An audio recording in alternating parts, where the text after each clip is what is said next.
台东太麻里的3号川到北里迄段路，定定有车祸，这船长就来建议要设区间的测速。也毋过，管护所认为讲，这段路已经有5支是咧掠超速的，那阵搁要来设区间的测速，这是要搁爱观察的。南回公路台东路段分跨做4线道，休息期间有真侪车速真紧。伫太麻里乡3号川路段到北里路段，最近就发生真侪车祸，造成伤亡。居民讲，毋若车速真紧，搁三不五时有路红灯的情形，建议警局设区间测速，降低车的速度。这边去都已经红灯了，那个车子都还闯，已经红灯了还闯。我碰到好几次都这样。这边有一个老人家，骑脚踏车要过马路，也是差不多10点左右吧，晚上10点左右，也是车祸死掉啊。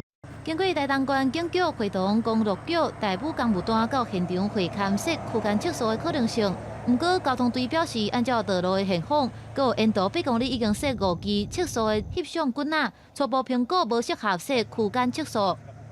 它的支道比较多了，并不适合用所谓用封闭型的一个区间测速来做一个执行的。